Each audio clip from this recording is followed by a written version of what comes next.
TP Bhujanga Rao statement చదివి వినిపించిన underline చేసి చెప్పిన ఎక్కడ వాళ్ళు చెప్పిర్రు అనేటువంటి విషయం.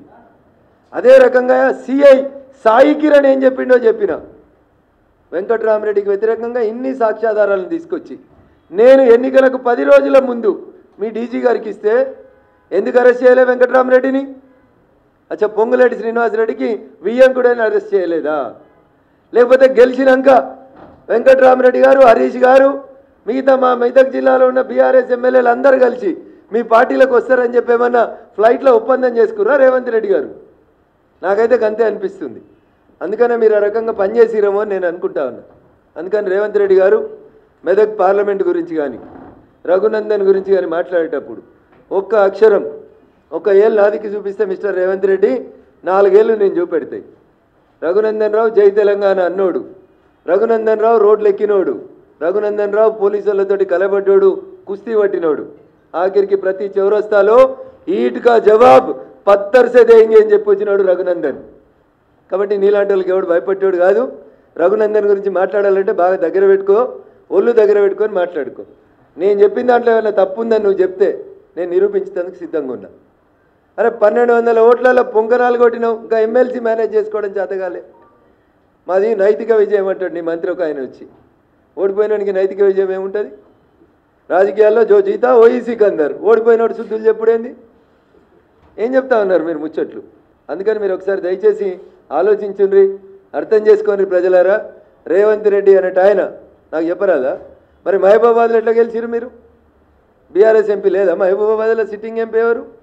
మహబూబాబాద్లో బీఆర్ఎస్ సిట్టింగ్ ఎంపీని ఓడగొట్టుకొని మీ మాలోతి కవిత గారిని ఓడగొట్టుకొని కేసీఆర్ గారు హరీష్ రావు గారు మీకు ఓట్లు వేయించిరా? బలరాం నాయక్ గారిని గెలిపించిరా? ఖమ్మంలో మీ పొంగులేటి శ్రీనివాసరెడ్డి వియ్యంకుని గెలిపించేందుకు ఈ పని చేసిరా? ఎవరిని నామా నాగేశ్వరరావుని బలి చేసి బీఆర్ఎస్ వాళ్ళంతా కాంగ్రెస్ కోట్లు వేసిరా? నేను మాట్లాడగలుగుతాను కదా, చాలా ఉన్నాయి కదా సాక్ష్యాలు ఆధారాలు. 8 చోట్ల నువ్వు గెలిచినావు కదా, ఆ 8 చోట్లలో బీఆర్ఎస్ ఓట్ షిఫ్ట్ నీకు అయిందా? అదేనా హరీష్ రావుకి నీకు మధ్యలో ఉన్నటువంటి అగ్రిమెంటు? చంద్రశేఖరరావు అనేటువంటి బొందబెట్టి బీఆర్ఎస్ పార్టీని హస్తగతం చేసుకున్నందుకు, బీఆర్ఎస్కి 0 సీట్లు వచ్చేందుకు ప్రయత్నం చేస్తా అని అల్లుంతో నువ్వేమైనా అగ్రిమెంట్ చేసుకున్నావా రేవంత్ రెడ్డి?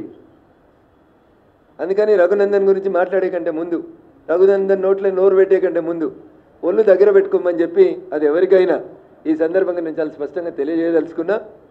నేను చాలా స్ట్రైట్ ఫార్వర్డ్గా ఉంటా, ఉన్నది ఉన్నట్టే మాట్లాడతా, నిజాలే మాట్లాడతా.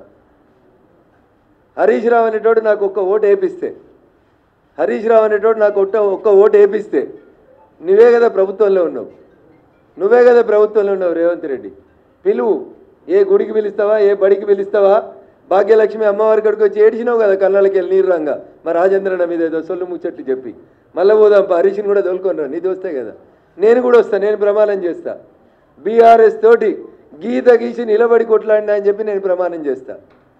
పొంగులేటి శ్రీనివాసరెడ్డి చెప్తేనే వెంకట్రామరెడ్డి పైసలు వంచినామని మా మెదక్ పోలీసు వాళ్ళు చెప్తారా చెప్పారా? నువ్వు వచ్చి భాగ్యలక్ష్మి టెంపుల్ కాడికి వచ్చి ప్రమాణం చేయి నీకు నిజాయితీ ఉంటే.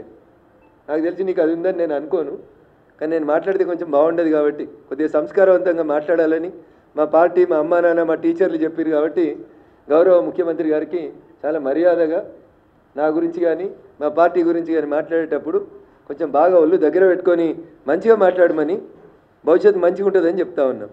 కాదు కూడదని ఎట్లా పడితే అట్లా మాట్లాడితే జరగాల్సిందేందో తప్పకుండా జరుగుతుంది. ఇంకా చాలా చెప్పొచ్చు. గాలి అనిల్ కుమార్ని తీసుకుపోయాడేనో జైరాబాద్లో పోటీ చేయించారు.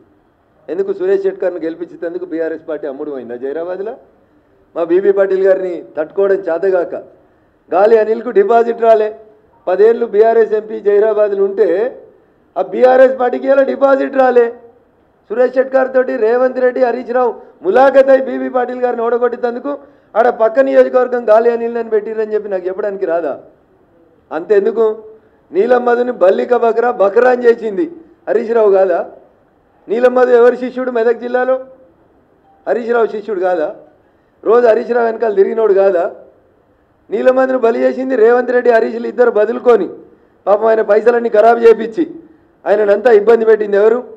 అందుకని ఒకసారి ఆలోచించాలి.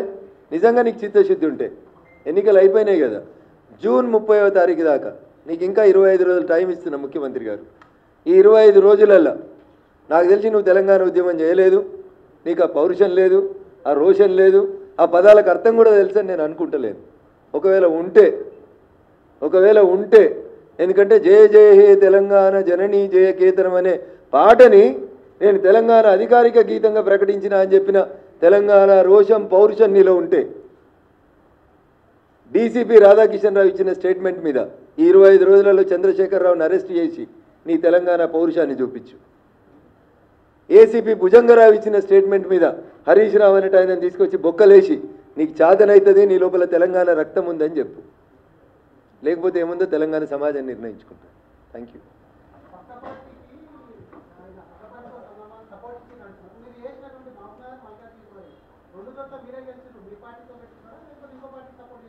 ఈ ప్రశ్న మీరు ఆయన అడిగితే బాగుంటుంది. ఎందుకంటే ఈ లాలుచితనాలు పక్క పార్టీలతో పొద్దుకినాక మాట్లాడుకోవడాలు ఇవి నాకు రావు, మా పార్టీకి రావు. ఇవి వచ్చేది ఆయనకే వస్తుంది. అందుకని ఆయనే చెప్పాలి. ఏమైనా ఓటుకు నోటు కేసులు ఏమైనా భయపడుతున్నాడా? ఎవరికైనా సాయం చేద్దామని ఇంకేమైనా సాయం పొందుదామని అనుకుంటుండా? ఈ